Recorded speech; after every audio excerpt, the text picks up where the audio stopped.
as far as experience goes, for all the billions of years we may have lived here, and we have done a long time in the time frame, baby. But the 3D kind of thing, the third density, that's been a relatively short time, maybe 50, 60,000 years, I don't know. Take a guess at it yourself, babies, you know. It's in your heart, it's written in your heart. The whole story of humanity as well as your personal experience in it. All the little lives you've transferred into and transferred out of, too. But you notice how the veils are thinning, the walls are falling away. There is no wall. There is no real limit today, you know. Once the heart comes into play and we allow it, you know, that becomes our way. Like I said earlier, the whole life changes. You got to be ready for just about anything. I've told you some pretty harrowing tales here, you know. But let me tell you, before anything, you know, wicked or ugly or trying and challenging happens to you, you get coaching up the gazoozy in your sleeping hours. Your body, your soul, your body might remain, but your soul presence, sometimes your bodily presence too, because it needs a little re-engineering every now and then. But it's done secretly, quietly, in the background, where no one can see it, you know. But everybody on this earth, in that sense, is an abductee. You've been abducted by the heart many a times, but you've been abducted by the dark too, because they get an equal crack at you, you see. But it all goes on outside the 3D as we see it from here, you see. Yet, you know, when the harsh moments are coming and we know we're going to do our duty to life and go through it one way or another, darn it, well, that's when you get the most superb coaching. That's when the connection between you and that so-called world beyond us gets a whole lot tighter, man, you know. And in fact, we start to bring that world a little more closely to this world. The veils start to thin. And it's exactly what's going on all over the earth today. The veils are thinning. And they have been doing so for quite some time. And the fact that, you know, my little experiences here can cue you up to your little experiences, just by the way I talk about it, you see. Because we're on an equal level, an equal plane, all of us. And we're the ones that are just waking up, you know, and there's several others too. I mean, you know, it's not just one or two. It's a massive movement. But those at the center of the flower of life, that's the ones that got to wake up the first, because that creates the warmth, the glow that causes the bud to expand into the sunlight and become a part of that too, see? Is oneness, baby, in this reality. You look at the flower. You look at the sun that brings the flower forward. You look at the earth that brings the flower forward. And look at the beauty, the fragrance, the color, the spectacular life. And you don't see fragility there, do you? It's not fragile. That's as strong as life as ever could be lived. Right there in that blossoming love of life. Your own human heart. And in a larger sense, the whole heart of humanity, because we are indeed waking up inside the third density, which automatically de-densifies it, lightens it up, spreads it out a little thinner, in other words, so it's not so heavy. Then we can have a little more of a sense of humor about it, because we see the level at which the game of life is really played. And it's not here where we experience it. It's there where we create it. That world beyond us, yeah, right. The one we seem to die to and then come born out of again and then died out of into again and all that, you know. I mean, it's basically the same world, though there's many manifestations of it, you see. So your personal experience of that world might be a little different than anybody else's that you've ever heard about. But that's okay. See, we have our way of perceiving, and sometimes this life here can condition us quite severely. But the universe wants you to know that it loves you so much it'll give you anything. So if you're of a particular persuasion and belief and so forth, you're going to get something along those lines when you're communicating with the world beyond, aren't you, you know? Especially in those near-death moments, you see. Yet, you all come back with the same energy.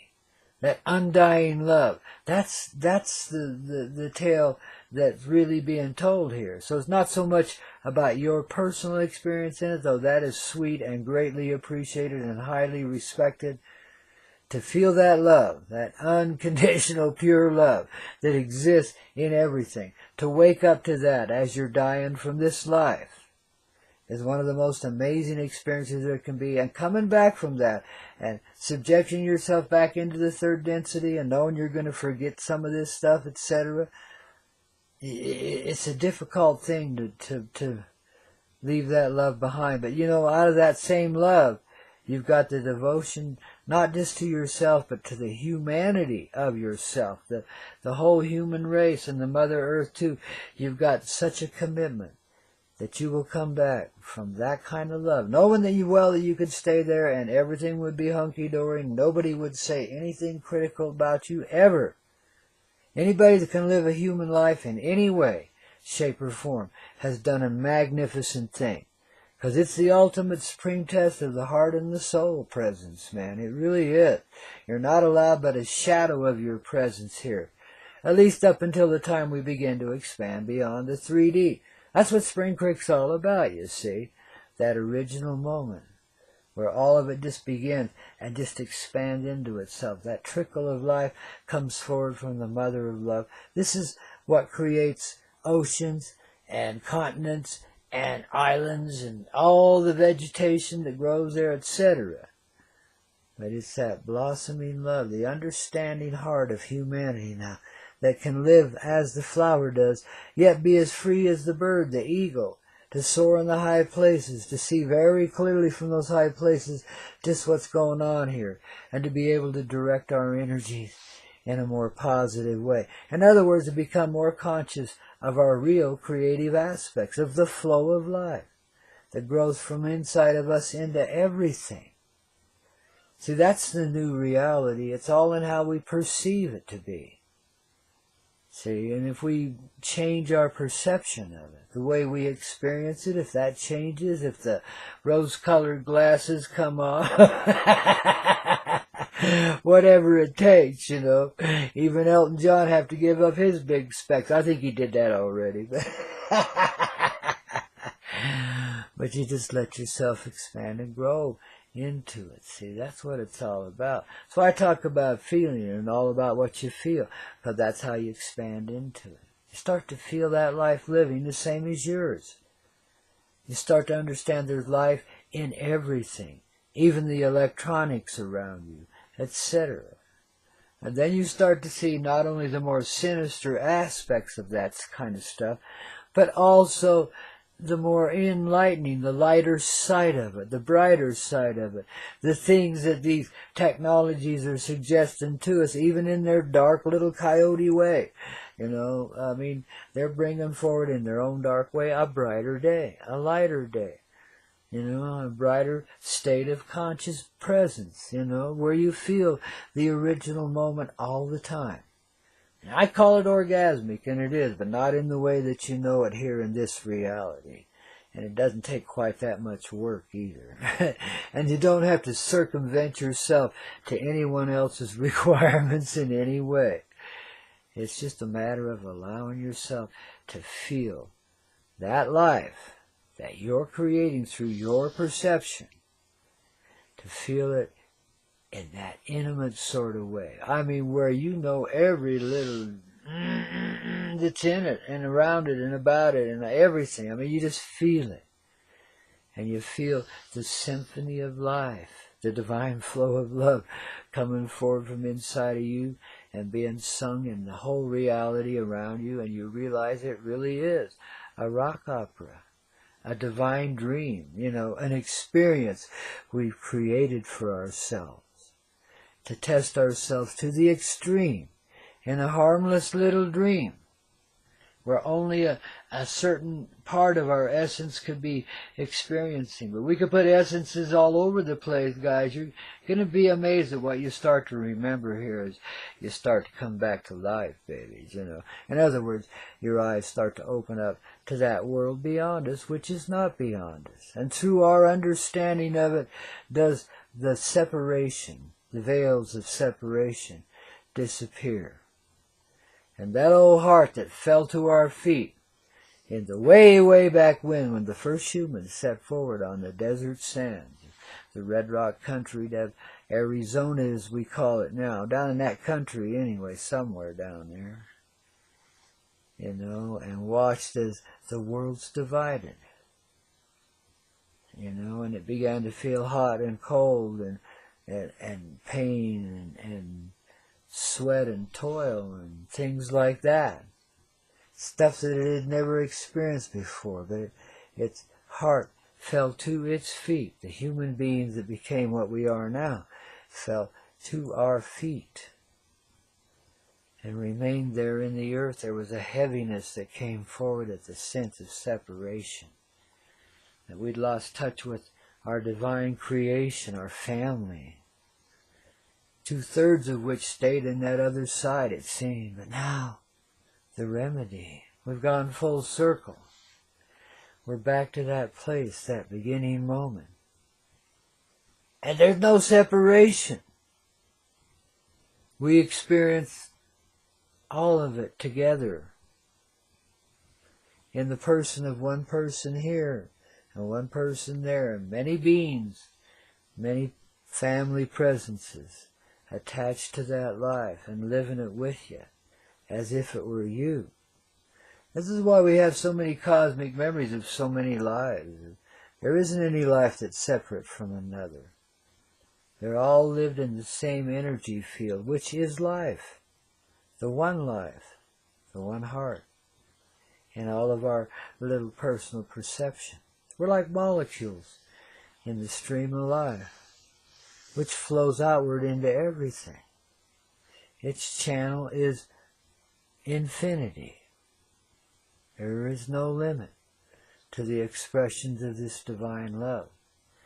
And the kindest thing we can do for ourselves right here and now is recognize that this reality is only experiential, that we're not making these choices we think we're making, etc. And therefore there is no guilt or shame. This is created in the world. Our experience here is created in the world beyond this one, by agreement between souls that are present in the activity that's undertaken here. That's how refined the engineering of life truthfully is. That's how precise the heart is. That's why we can have a personal experience, even though all lives are unseparated. You see? The flow of life is Spring Crick. The original flow. Coming to you on the Hazy Radio Network, wouldn't you say? Or should I say, the Hazy Radio Network, baby, because there's always a little coyote medicine in it. Rise of the Babylonian Empire so long ago, but that was a shadow of what we had here before. Many of us have memories of lives lived in really enlightened places, where you couldn't tell the city from the countryside. Humanity was really in a flow, really in an enlightened way. I can remember stargates, too. Not that you needed them. You could be present anywhere. We were magic. And we were a lot taller and a lot more elegant than we are in this third density. I think that was the second density. I think that's when we were just starting to weight ourselves down, because we had some pretty enlightened societies back in those days. And, I'm talking for millions of years, too. You got to understand, human history spans at least 1 billion years and maybe more. And we've spread our family all across the universe. So there's hardly an area in the sky that you look at where you don't have cousins, fellow human beings, going through their own form of experience in a different way. See, the 3D, the third density, is an earth thing.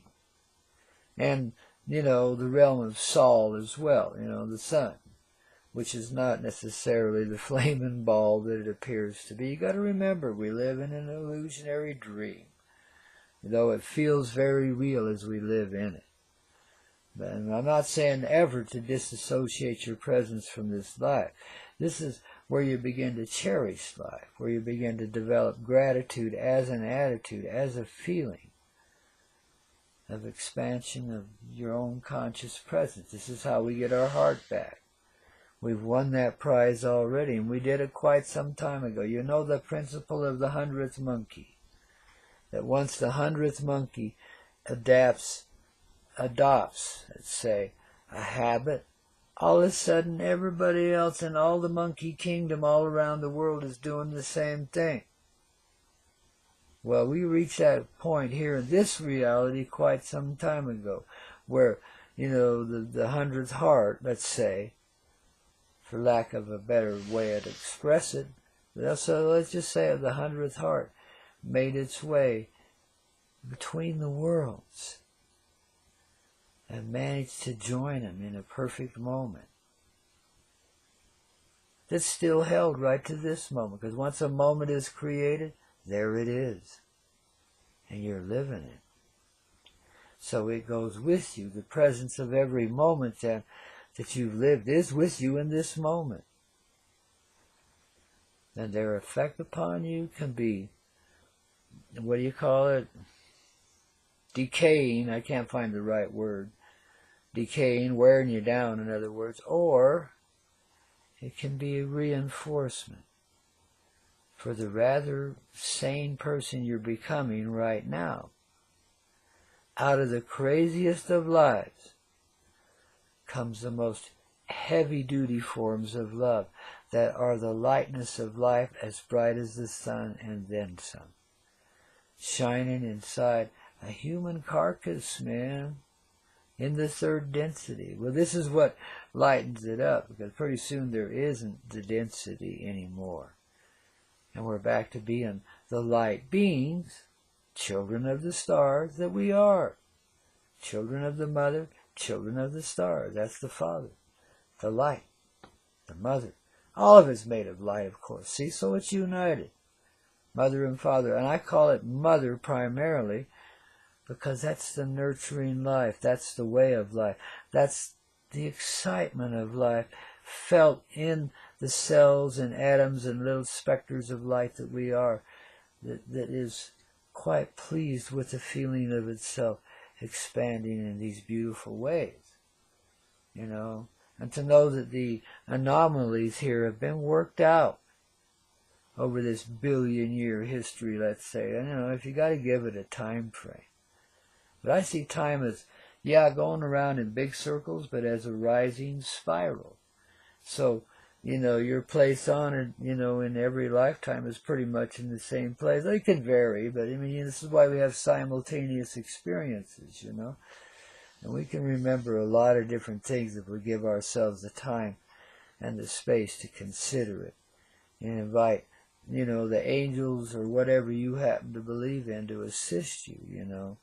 You'll see these manifestations. You'll have grand assistance, because the veil between the worlds is thin sufficiently. Since that 100th heart, and let's see, when was that? 94. Just about this time of year, in the fall sometime, late summer, early fall, in 94, that 100th heart made that turn in the direction of the light, the recognition of the mother love. More or less, I mean, it's hard to describe, but let's just say, had a unifying moment with life. And if you remember right, you may have heard me describe that and tell the story of it. But that was the 100th heart right there. So that's when the circle was complete. And now we could start a whole new life. That's what happened to me once in a personal sort of way. Now, as a demonstration of the higher level, I found myself living in this sweet little apartment on the 3rd floor of this apartment building. It was mostly college kids and me out there in the corner in my little nest. It's kind of a tiny little thing, but it did have a kitchen and a living room with a fireplace and a glass door that you could see right out of and all that, and a little patio outside. You know, I mean, city living. I couldn't believe I was doing it, but there I was. Boulder's not really a city. At least it wasn't then. It is now. But, I mean, it was then too, but not like, it didn't feel like a city, and this was a real friendly neighborhood. But after I'd lived there for about a year, I was sitting there typing away on my computer one day, and I looked out, and, my view was of a brick wall 3 feet from me, which was an Econo Lodge or something right next door, but I could still see the light of day and so forth. It was, it wasn't bad, really. I didn't feel that hemmed in by it. And I'm sitting there after I've been living there for about a year, and I'm looking at that wall. And I'm realizing that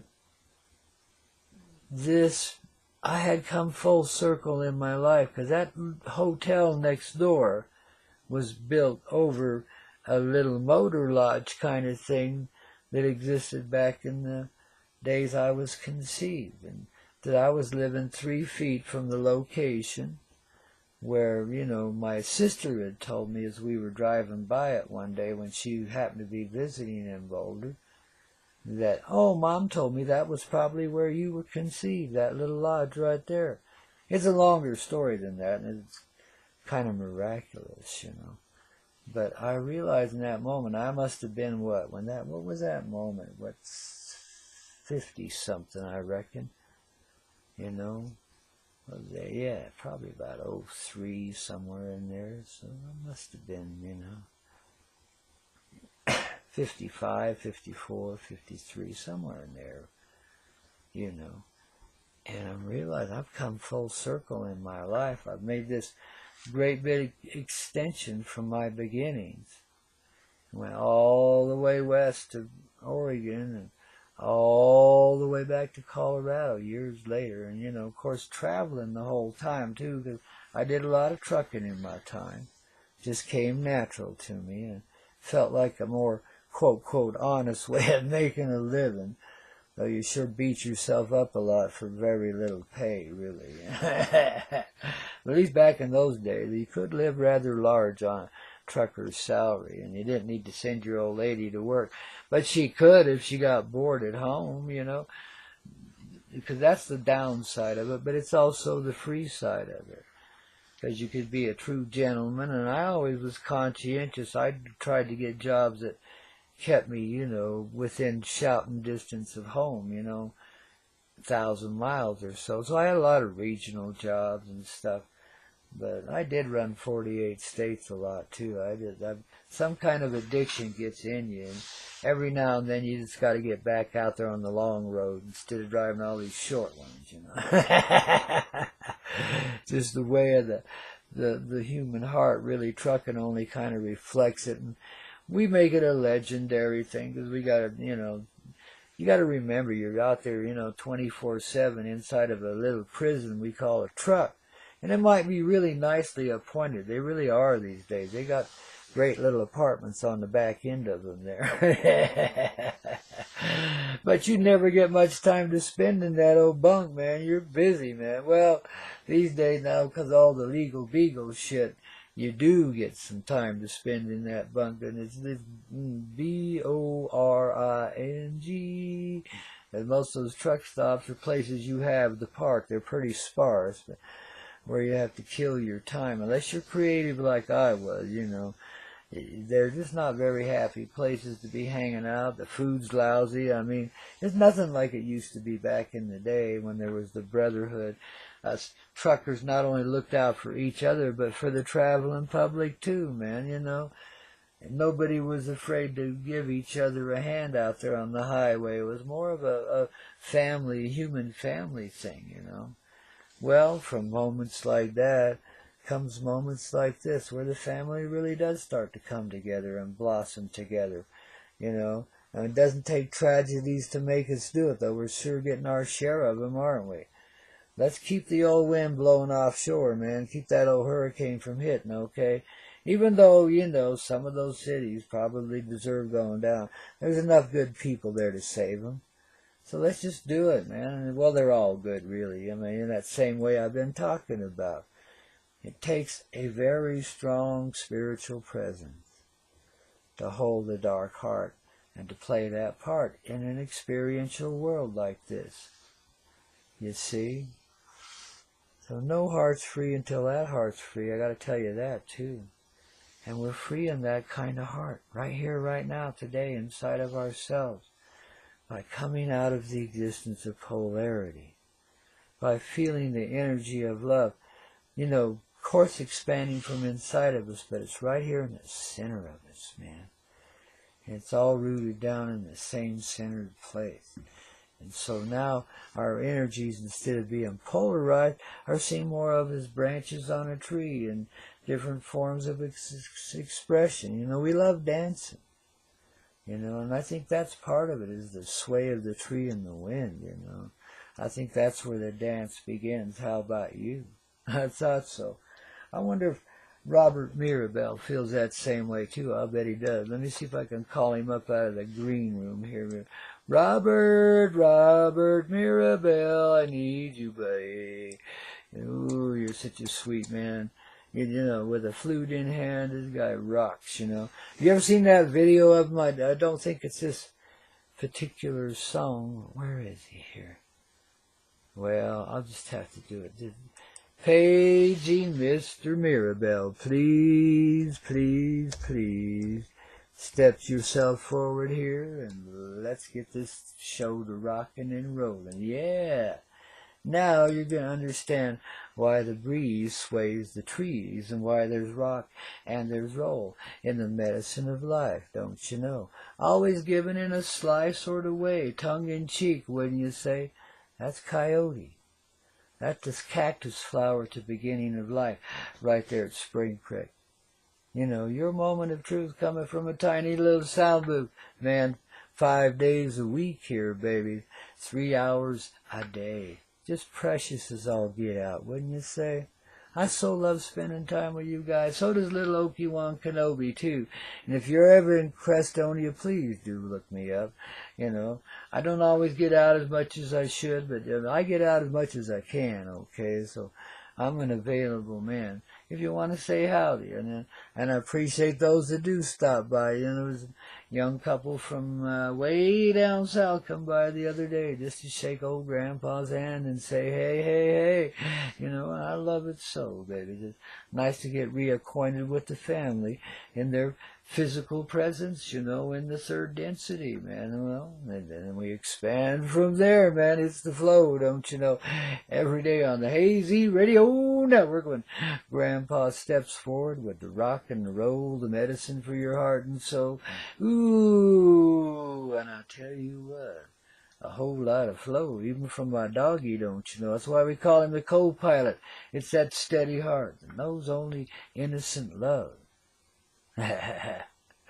Baby, if we can be like the little doggy, we got it made. That's the flow, baby.